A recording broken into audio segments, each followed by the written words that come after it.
Hartford 911 location of your emergency. Okay, what's going on today? 911 dispatchers here in Hartford take roughly 160,000 calls in a single year. All right, did you see who shot him? And are trained to take on each situation calmly. Okay, can you see where they're shot at?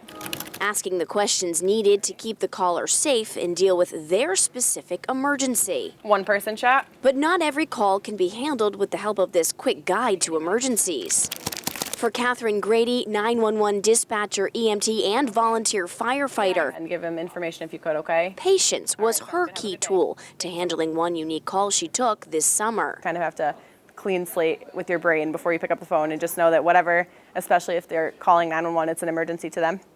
So it doesn't matter if it's small or big. Maybe small to some, but this emergency was a big deal to the woman on the other end of the phone. Frances Royer, R-O-Y-E-R. She called in. She was a Hartford resident for, I think she told me, like 40 plus years, something like that. She's lived in the same place. She loves the city. She's, worked here, had her family here and everything. I just wanted to know if somebody would take my garbage out tomorrow.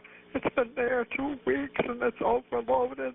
I'm 86 years old, I'm handicapped, and I got a heart condition. I have nobody. Neighbors typically help her out with some things around the house, but they were tied up with their own family emergencies. And Frances was having trouble getting her garbage barrels down to the end of her driveway. My doctor said you cannot do all this lifting and pushing and everything else. That's when dispatcher Catherine stepped in. Well, I'm not a police officer, Miss Royer, but I do have tomorrow off, and I can drag your barrels down to the end of your driveway if you'd like.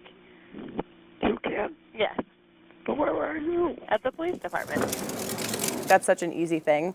And a lot of the people that call in here, unless it's something you could fix over the phone, we get you the people that you need. Like, we'll get you fire, police, EMS, all three if you need it. But it's not usually us personally that fixes the problem. So with something so simple like that, it was just easier to just do it myself. And what was an easy task for Catherine was a big weight off for Frances. She was more relieved than anything. I think she was so focused on it because everything in her house was neat, like perfect, in order. She had everything under control. All I right. would appreciate it. What's your name? It's Kate. Kate? Yes. Okay, thank you so much. You're welcome. Bye-bye. Bye-bye. And at a time when tensions between police departments and the community are high, Catherine says her motivation was Frances's memories of a friendlier time. When it was a smaller town, when people used to help people for no reason, I was like, you know what? That's a really easy thing for me to do, is to just go help this person for no reason because they need help and I can do it. So